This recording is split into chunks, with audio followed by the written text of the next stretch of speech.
अस्सलाम वालेकुम वरहमतुल्लाहि वबरकातुहू। आज का عنوان है अब्रहा का अंजाम। बिस्मिल्लाहिर्रहमानिर्रहीम। अब्रहा के हाथी को उठाने की मुसलसल कोशिश जारी थी कि अचानक समुद्र की तरफ से इनकी तरफ अल्लाह ताला ने अबाबीलों को भेज दिया। वो टिड्डियों के झुंड की तरह आई। दूसरी तरफ अब्दुल मुत्तलिब मक्का में दाखिल हुए, हरम में पहुंचे और काबा के दरवाजे की जंजीर पकड़कर अब्रहा और इसके लश्कर के खिलाफ फतह की दुआ मांगी।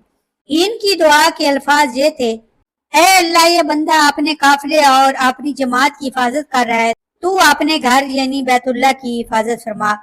अब्रहा का लश्कर फतह न हासिल कर सके। इनकी ताकत तेरी ताकत के आगे कुछ भी नहीं।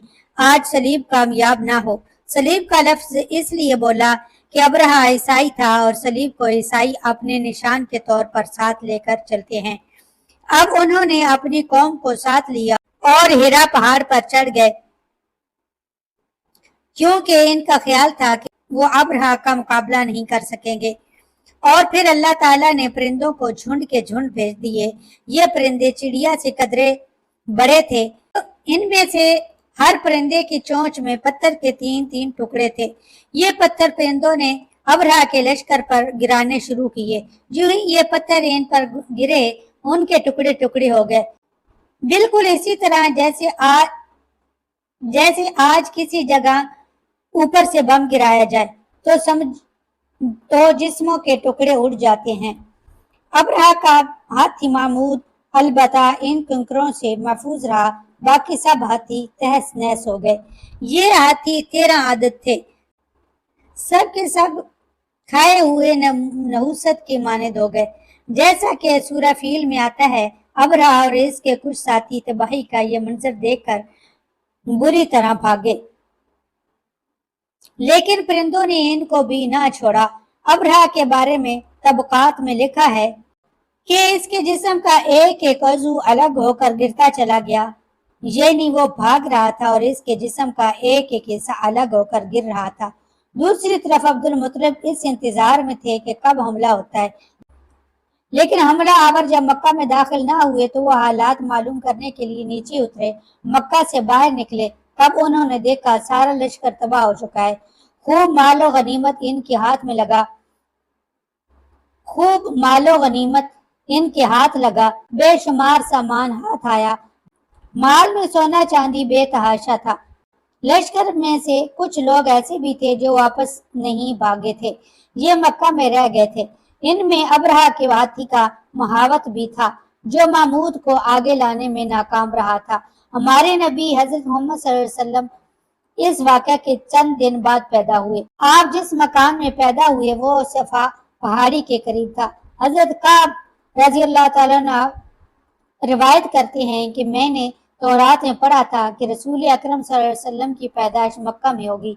ये काब पहले यहूदी थे, इसलिए तौरात पढ़ा करते थे। दुनिया में आते ही हजूर अकरम सल्लल्लाहु अलैहि वसल्लम रोए। हजरत अब्दुर्रहमान बिन औफ रजी अल्लाह ताला अन्हु की वालदा कहती हैं कि जब हजरत आमना की यहाँ विलादत हुई तो मैं वहाँ मौजूद थी। आप सल्लल्लाहु अलैहि वसल्लम मेरे हाथों में आए। ये गालबन दाइया थी, इनका नाम शिफा था। फरमाती हैं जब आप मेरे हाथों में आए तो रोए। आपके दादा अब्दुल मुत्तलिब को आपकी विलादत की इतला दी गई। वो इस वक्त खाना काबा का तवाफ कर रहे थे। इतला मिलने पर घर आए, बच्चे को गोद लिया। इस वक्त आपकी वालदा ने इनसे कहा, ये बच्चा अजीब है, सजदे की हालत में पैदा हुआ है, यानी पैदा होते ही इसने पहले सजदा किया, फिर सजदे से सर उठाकर उंगली आसमान की तरफ उठाई। अब्दुल मुत्तलिब ने आपको देखा, इसके बाद आपको काबा में ले गए, आपको गोद में लिए रहे और तवाफ करते रहे, फिर वापस लाकर हजरत आमना को दिया। आपको अरब के दस्तूर के मुताबिक एक बर्तन से ढांपा गया, लेकिन वह बर्तन टूटकर आपके ऊपर से हट गया। इस वक्त आप अपना अंगूठा चूसते नजर आए। इस मौका पर शैतान बुरी तरह चीखा। तफसीर इब्ने मुखलद में है कि शैतान सिर्फ 4 मरतबा चीखा।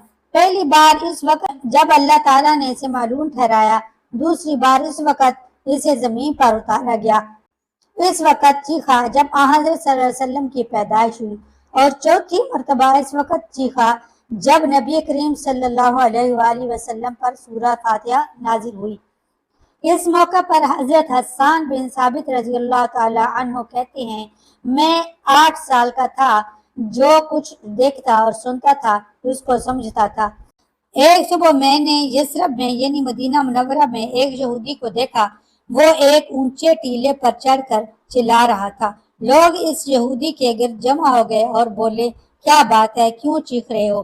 یہودی نے جواب دیا، احمد کا ستارہ طلوع ہو گیا ہے اور وہ آج رات پیدا ہو گئے ہیں۔ حضرت حسان بن ثابت رضی اللہ تعالی عنہ بعد میں 60 سال کی عمر میں مسلمان ہوئے تھے۔ 120 سال کی عمر میں انہوں نے وفات پائی، گویا ایمان کی حالت میں 60 سال زندہ رہے۔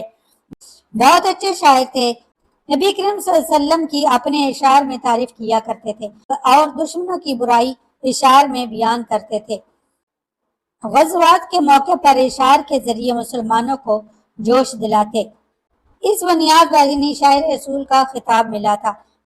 حضرت کعب رضی اللہ تعالیٰ عنہ فرماتے ہیں کہ میں نے تورات میں پڑھا ہے کہ اللہ تعالیٰ نے حضرت موسیٰ علیہ السلام کو حضرت صلی اللہ علیہ وآلہ وسلم کی ولادت کے وقت کی خبر دے دی تھی، اور حضرت موسیٰ علیہ السلام نے اپنی قوم بنی اسرائیل کو اس کی اطلاع دے دی تھی۔ اس سلسلے میں انہوں نے فرمایا تھا، تمہارے نزدیک جو مشہور چمکدار ستارہ ہے، جب وہ حرکت میں آئے گا تو وہی وقت حضرت محمد صلی اللہ علیہ وسلم کی پیدائش کا ہوگا۔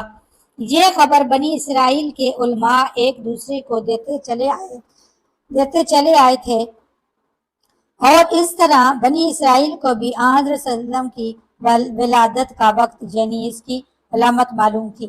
حضرت عائشہ رضی اللہ تعالیٰ عنہ سے روایت ہے کہ ایک یہودی عالم مکہ میں رہتا تھا۔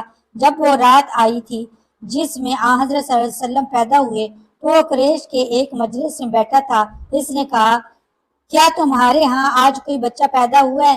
لوگوں نے کہا، ہمیں تو معلوم نہیں۔ اس پر اس یہودی نے کہا، میں جو کچھ کہتا ہوں اسے اچھی طرح سن لو۔ آج اس امت کا آخری نبی پیدا ہو گیا ہے، اور قریش کے لوگوں وہ تم میں سے ہے، یعنی وہ قریشی ہے۔ اس کے کندھے کے پاس ایک علامت ہے، یعنی مہر نبوت۔